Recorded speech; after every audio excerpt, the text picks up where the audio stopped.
You ever met someone who asks you for something that just feels off, like your peace, your loyalty, your time, but you can tell it's not coming from a good place? It's subtle, but it's dangerous. Today, I'm giving you the 5 exact things toxic people will ask for that should immediately raise a red flag. If you've ever been drained, manipulated, or confused in a relationship, friendship, work, or love, this might explain why. Stay locked in. There's a kind of person who doesn't ask you directly to be quiet, but you feel it anyway. Every time you try to express how you feel, they shift the conversation. They sigh, roll their eyes, or accuse you of being dramatic. They don't say, "Be silent." But they make it very clear your voice makes them uncomfortable. And over time, you start shrinking your words. You edit your emotions. You tell yourself it's not worth bringing up because every time you do, the response leaves you feeling more misunderstood than heard. This is how emotional silencing works. It's not always loud or obvious. It's subtle. It's wrapped in phrases like, "You're overreacting. Why are you bringing this up again?" Or, "Let it go already." And if you're someone who values peace, you'll start believing that your silence is the price you pay to keep things calm. But the truth is, peace built on your silence isn't real peace. It's quiet control. People who ask for your silence don't want resolution. They want comfort. They don't want growth. They want convenience. Your honesty disrupts their narrative. Your truth challenges their version of events. So instead of meeting you with openness, they meet you with resistance. And here's the danger: if you keep silencing yourself long enough, you begin to believe that your needs are too much, your feelings are too complicated, and your voice causes problems. But that's not the truth. That's the conditioning of being around someone who can't handle accountability. Healthy relationships don't ask you to be silent. They make space for your voice. They don't punish you for bringing up hard things. They respect you more for it. Because when someone genuinely cares, they want to understand your experience, even if it's uncomfortable. They're not afraid of your emotions. They're interested in them. Not to fix or defend, but to connect. The people who ask for your silence will usually say they hate drama, but what they really hate is being confronted with anything that requires emotional responsibility. So they label your pain as drama. They turn your boundaries into attacks. And over time, you begin to carry the weight of their discomfort. You apologize for being too much. You tiptoe. You walk on eggshells. But deep down, you know that nothing about this feels healthy. You're not growing. You're surviving. You're not being seen. You're being edited. The moment you notice someone consistently shutting down your attempts to communicate, that's not a cue to try harder. That's a signal to step back and reassess what kind of connection you're in. You deserve a space where your voice doesn't feel like a threat, where your honesty doesn't cost you the relationship, where your peace isn't dependent on your silence. The more you honor your voice, the more clarity you'll have on who's really for you. Some people were never rejecting you. They were rejecting the discomfort of being seen. And that's not your burden to carry. Speak up even if your voice shakes. Because the moment you choose your truth over their comfort, you begin to reclaim your power. There's a pattern that hurts more than the mistake itself.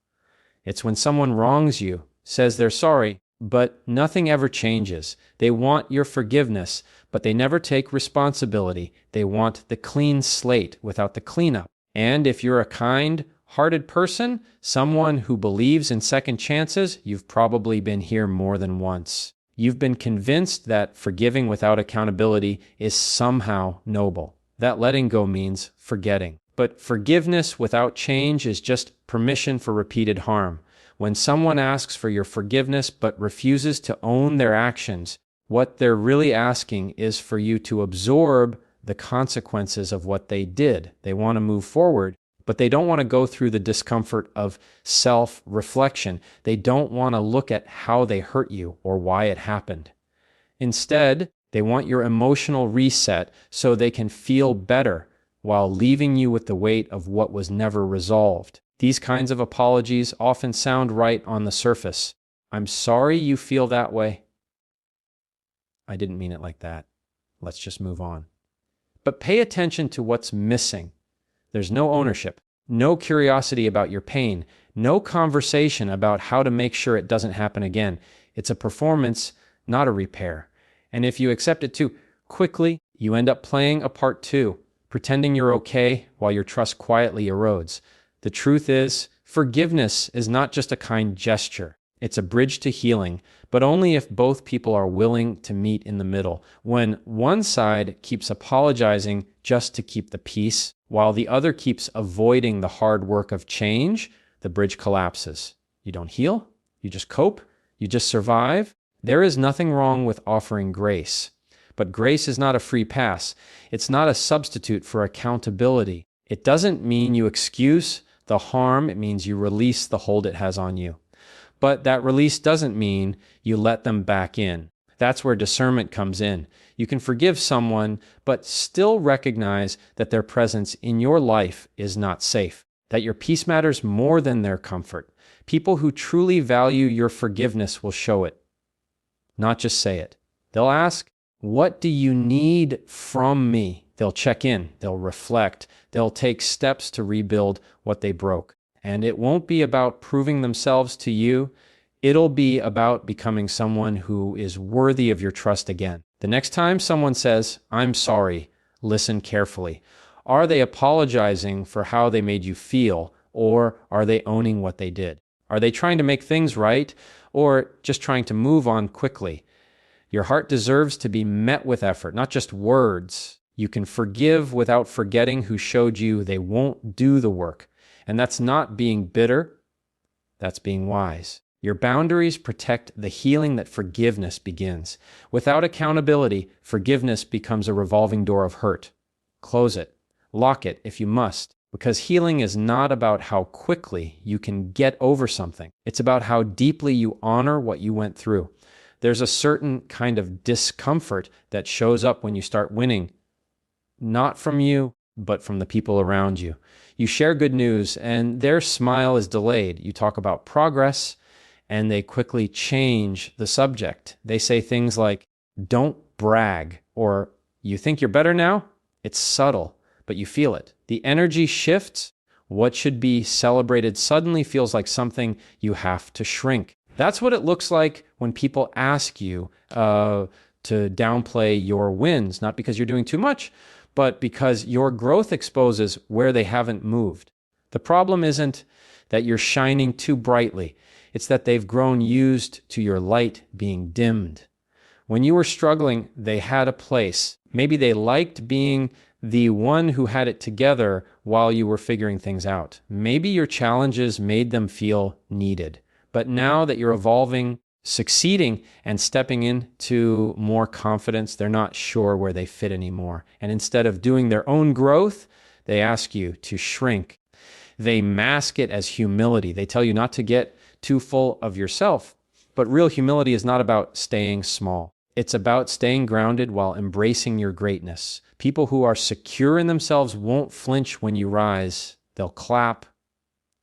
They'll support. They won't feel threatened by your success. They'll be inspired by it because they know your win doesn't mean their loss. When someone asks you to downplay your wins, it's not about your character. It's about their insecurity. And if you're not careful, you'll start believing you have to apologize for your progress. You'll dim your light to fit into a room you've outgrown. You'll start withholding good news. Stop celebrating out loud. And the tragedy is, you'll slowly disconnect from the joy that you've worked hard to earn. Your wins don't need permission to be celebrated. They don't need approval to be valid. You've fought battles that no one knows about. You've grown in silence. You've sacrificed in ways people will never understand. So when you start to win, even in small ways, own it. Honor it. Speak it out loud, not to impress others, but to remind yourself of how far you've come. The right people will never ask you to shrink. They'll make room for your expansion. They'll celebrate the version of you that's showing up now, not just the one they were comfortable with before. And if your growth creates distance between you and certain people, let that distance happen.